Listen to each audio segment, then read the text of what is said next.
In this video, we're coming up to an intersection to make a right turn, and there's a tiny little lane that we can get into before making the turn, or we need to get into, because we always have to turn right from the closest edge of the road, much like we would be turning left from the closest edge of the center divide line here.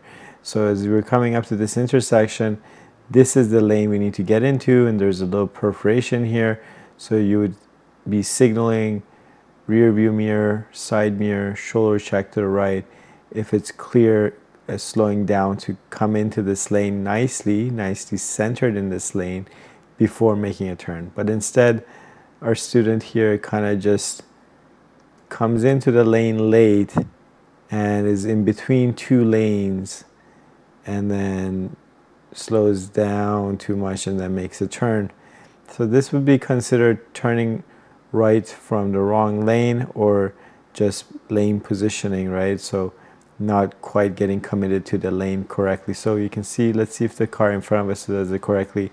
So they're angling into the right. They more or less made it. They're not quite centered in that lane, but they definitely did better than us coming up to this intersection. So again, slowing down so you can give yourself time to go into that lane, and then making the turn properly. And so what sometimes happens with students is they just miss the lane altogether. By the time they're here, now they go, oh, this was the lane?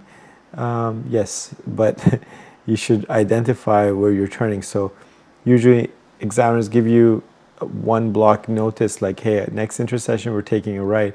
Right away you should be looking here going, hey, there is a lane there that I need to get into. And this also helps clarify to the vehicle here waiting for us, right? Think about, why are they not turning? Because they're realizing our speed here. They're realizing that on a green light, we still have the right of way to make the turn. They should go after us if it's clear. Now, they might have not be waiting for us only. They might be waiting for oncoming traffic here in the lane next to us. But nevertheless, if we hesitate or we don't do this properly, the light might change to yellow, and it might get a little bit awkward, or the timing might end up being wrong. So again, on the yellow, if we can safely stop at the stop line, that's what we should aim to do. But now we're kind of in the middle of two lanes. We're kind of slow. We're still trying to make a turn. So it wasn't a really good execution of the turn here. So planning ahead, looking to see where I need to turn into before I make my turn. And so just going back here again, we need a shoulder check coming into this lane, but we also need a shoulder check just before a turn. So there's two shoulder checks there, one coming into the lane or just before the turn, before the lane change, and then one for the actual turn itself.